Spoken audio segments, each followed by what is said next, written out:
Os Escolhidos, capítulo 54. O mais forte e mais fraco dos homens. Em meio à apostasia generalizada, os fiéis adoradores de Deus continuaram a suplicar a ele que libertasse Israel, embora aparentemente não fossem atendidos. Nos primeiros anos da opressão dos filisteus, nasceu um menino, por meio do qual Deus planejava derrubar a força daqueles poderosos inimigos. O anjo do Senhor apareceu à esposa de Manoá, que não podia engravidar, com a mensagem de que ela teria um filho, e por meio dele Deus começaria a livrar Israel. O anjo deu instruções com relação aos hábitos dela e também sobre como deveria cuidar da criança. Todavia tenha cuidado, não beba vinho nem outra bebida fermentada, e não coma nada impuro. Juízes 3, verso 4. O anjo também proibiu que o filho usasse esses alimentos.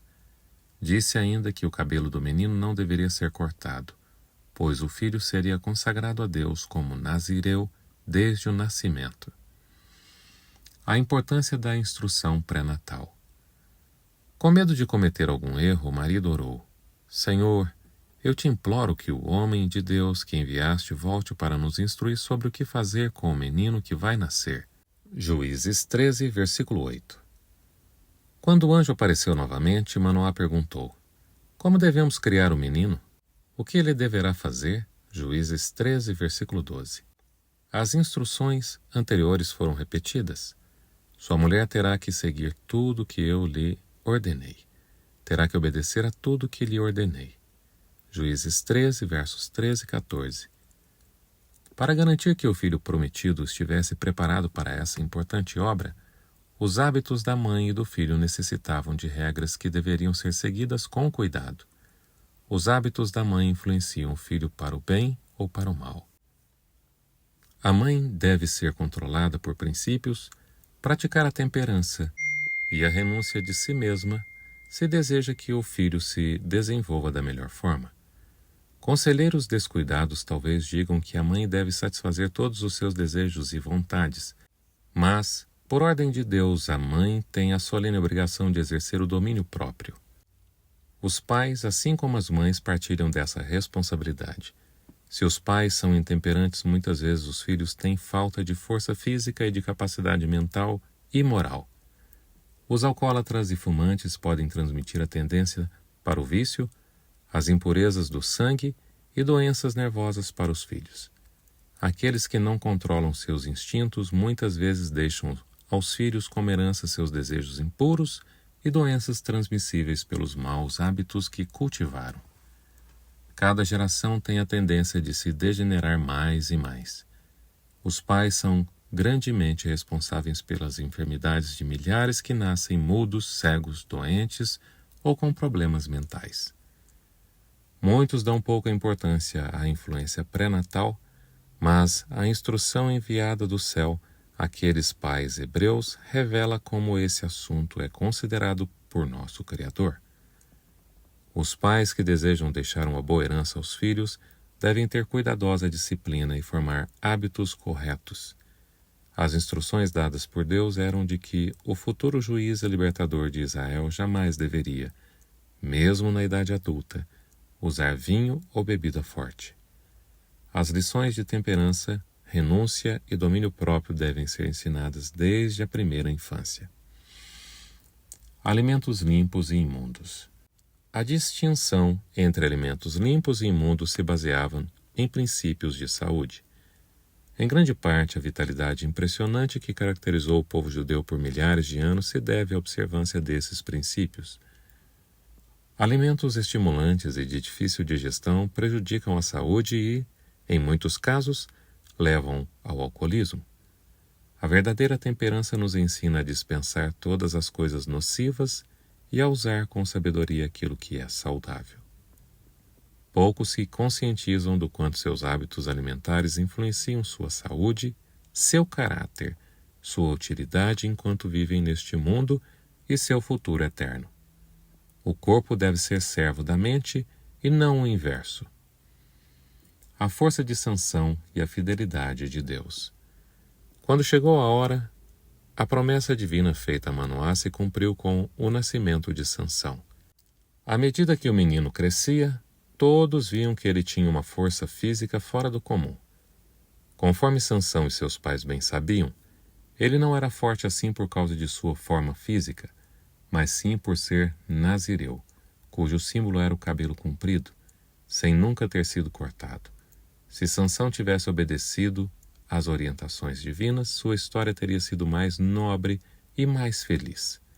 Foi o relacionamento com os idólatras que perverteu seus bons costumes. Como Zorá, sua cidade natal, ficava próximo ao território filisteu, Sansão se misturou e fez amizade com eles. Uma jovem que morava na cidade filisteia de Timnate conquistou o coração de Sansão e ele decidiu se casar com ela. Seus pais, tementes a Deus, tentaram convencê-lo a desistir da ideia, mas a sua única resposta era: "É ela que me agrada." Juízes 14, verso 3. Por fim, o casamento foi realizado. Quando se tornou adulto, época em que mais do que todos os outros deveria ter sido fiel a Deus, Sansão se uniu aos inimigos de Israel. Não procurou saber se glorificaria melhor a Deus ao se casar com aquela que escolheu como esposa. Deus prometeu dar sabedoria a todos os que buscam honrá-lo em primeiro lugar. Não há nenhuma promessa para aqueles que decidem agradar a si mesmos. Como é comum para as pessoas deixar as emoções falarem mais alto ao escolherem o marido ou a esposa. Não pedem o conselho de Deus, nem têm em mente a sua glória. Satanás busca constantemente exercer o seu poder sobre o povo de Deus, levando-os a se unirem aos seus súditos. Para conseguir isso, ele se esforça para despertar sentimentos impuros no coração. O Senhor instruiu o seu povo a não se unir àqueles que não têm o seu amor no coração. Que harmonia entre Cristo e Belial? Que há de comum entre o crente e o descrente? Que acordo há entre o templo de Deus e os ídolos? 2 Coríntios 6, versículos 15 e 16. Em sua festa de casamento, Sansão entrou em íntimo contato com aqueles que odiavam o Deus de Israel. A esposa o traiu antes do fim da festa. Furioso com a traição, Sansão a abandonou por algum tempo e voltou sozinho para a sua casa em Zorá. Mais tarde, quando se acalmou, voltou para a esposa apenas para descobrir que ela já estava casada com outro. Para se vingar, ele destruiu todos os campos e vinhas dos filisteus, e isso fez com que eles a assassinassem, mesmo sabendo que as ameaças que fizeram a ela que a levaram a enganar Sansão e dar início a toda aquela tragédia. Sansão já tinha demonstrado a força extraordinária que possuía ao matar sozinho um leão novo e mais 30 homens de Ascalon. Então, irado com o bárbaro assassinato de sua esposa, atacou os filisteus e os feriu, sem dó nem piedade. Juízes 15, verso 8. Em busca de um lugar seguro, ele se retirou para uma caverna da rocha de Etã, em Judá. Os filisteus o perseguiram e, com muito medo, os habitantes de Judá traiçoeiramente concordaram em entregá-lo aos inimigos. 3.000 homens de Judá saíram para capturá-lo. Sansão permitiu que eles o amarrassem com 2 cordas novas e o levassem até o acampamento dos inimigos, em meio a demonstrações de grande alegria. Contudo, o Espírito do Senhor apossou-se dele. Juízes 15, verso 14. Sansão arrebentou as fortes cordas novas como se fossem fios de linho queimados no fogo. Então, agarrando a primeira arma que tinha ao alcance de sua mão, a queixada de um jumento, atacou os filisteus, deixando 1.000 homens mortos no campo. Se os israelitas tivessem se dispostos a se unir a Sansão e completar a vitória, teriam se livrado dos seus opressores. No entanto, ficaram desanimados e rejeitaram a tarefa que Deus ordenou que realizassem para expulsar aquele povo idólatra. Tinham se unido a eles em suas práticas pervertidas. Eles humildemente se submeteram à vergonhosa opressão do qual poderiam ter escapado se tivessem obedecido a Deus. Mesmo quando o Senhor levantava um libertador para eles, muitas vezes o abandonavam e se uniam aos seus inimigos. Casamento mal sucedido. Depois da vitória de Sansão, os israelitas o elegeram seu juiz. Ele governou Israel por 20 anos. Sansão tinha desobedecido à ordem de Deus ao tomar como esposa uma moça que pertencia à tribo dos filisteus, e novamente se aventurou a ir a eles, seus inimigos mortais, para satisfazer suas paixões. Confiando em sua grande força, ele foi a Gaza visitar uma prostituta. Os habitantes da cidade souberam que ele estava lá e estavam sedentos por vingança. Seu inimigo estava trancado, com segurança dentro dos muros da cidade mais potente e fortificada de seu território. Estavam certos de que tinham capturado sua presa e aguardavam somente o amanhecer para comemorar sua vitória. À meia-noite, Sansão acordou. A voz da consciência o acusava. E Sansão se encheu de remorso ao se lembrar de que tinha quebrado o voto de Nazireu. A misericórdia de Deus não o havia abandonado. A tremenda força que tinha serviu novamente para livrá-lo. Ele foi até o portão da cidade, arrancou-o do lugar e o carregou para o alto da colina, a caminho de Hebrom. Ele não se arriscou a ficar entre os filisteus, mas continuou a buscar os prazeres sensuais que o estavam levando à ruína. Ele se apaixonou por uma mulher do vale de Soreque. Juízes 16, verso 4. Não muito distante da sua terra natal. O nome dela era Dalila, a consumidora. As vinhas de Soreque eram também uma tentação para um inconstante nazireu que se deixou vencer pelo uso do vinho, quebrando, portanto, outro laço que o ligava à pureza e a Deus. Os filisteus decidiram levá-lo à ruína por meio de Dalila. Não ousaram tentar prendê-lo enquanto ele ainda tivesse grande força, mas estavam decididos a saber qual era o segredo do poder que ele possuía. Assim, subornaram Dalila para que ela descobrisse qual era o segredo e revelá-lo a eles. Uma mulher frágil domina um homem forte. Enquanto a traidora ficava fazendo perguntas a Sansão, ele a enganava dizendo que se tornaria fraco com os outros homens se certas coisas lhe acontecessem. Quando ela as colocava em prática, descobria que tinha sido enganada. Então ela o acusava de falsidade, dizendo: "Como você pode dizer que me ama, se não confia em mim? Esta é a terceira vez que você me fez de boba e não contou o segredo da sua grande força." Juízes 16, verso 15.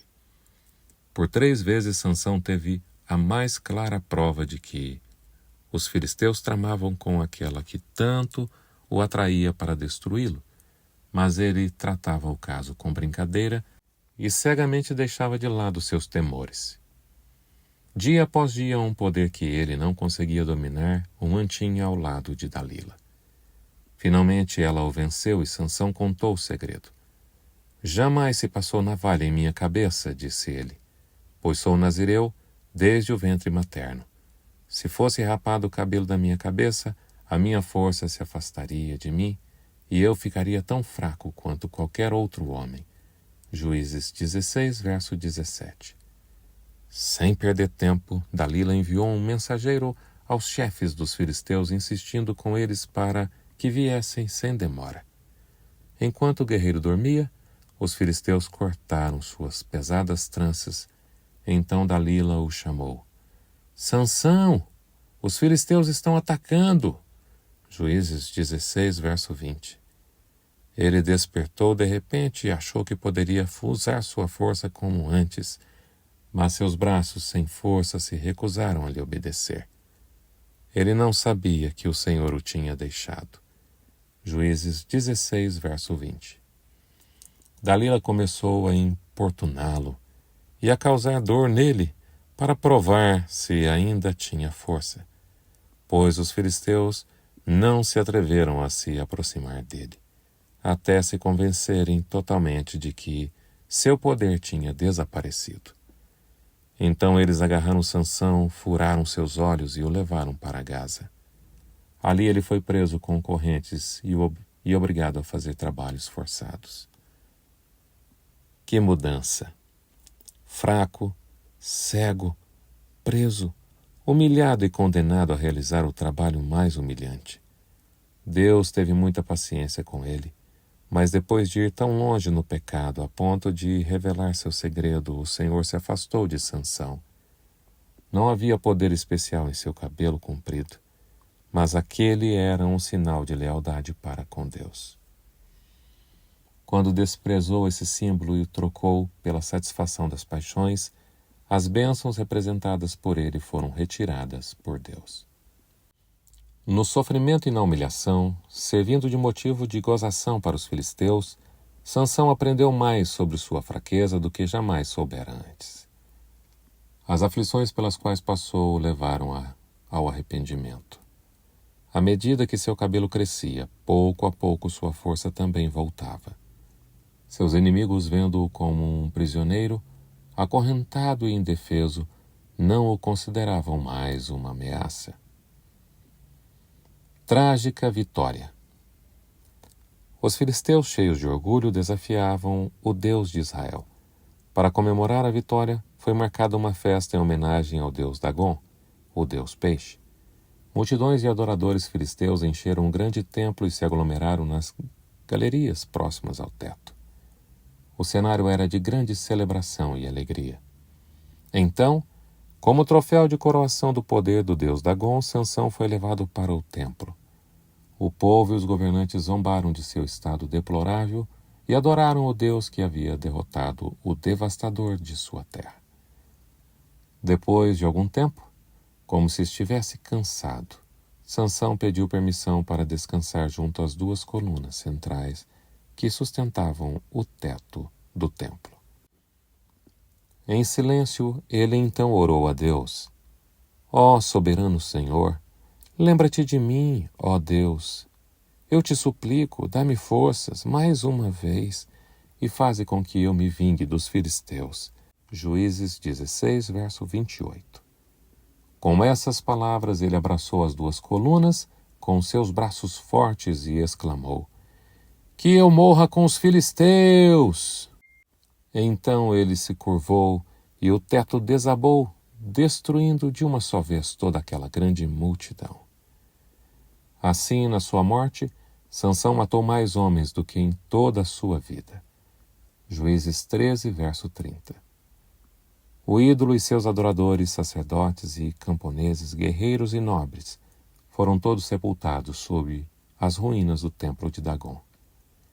Entre eles estava o corpo daquele que Deus havia escolhido para ser o libertador de seu povo. As notícias foram levadas até a terra de Israel e os parentes de Sansão recuperaram o corpo do seu falecido herói sem qualquer oposição. Eles o sepultaram em Zorá e Estaol, no túmulo de Manoá, seu pai.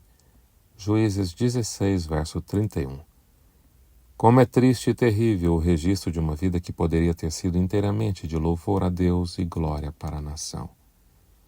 Se Sansão tivesse sido leal ao chamado divino, teria cumprido o propósito de Deus para ele. Como Sansão cedeu à tentação, sua missão de dominar os inimigos de Israel foi cumprida em meio à derrota, escravidão e morte. Fisicamente, Sansão foi o homem mais forte da terra, mas no domínio de si mesmo, na inteligência e firmeza, foi um dos mais fracos. Aquele que é dominado por suas paixões se torna uma pessoa fraca.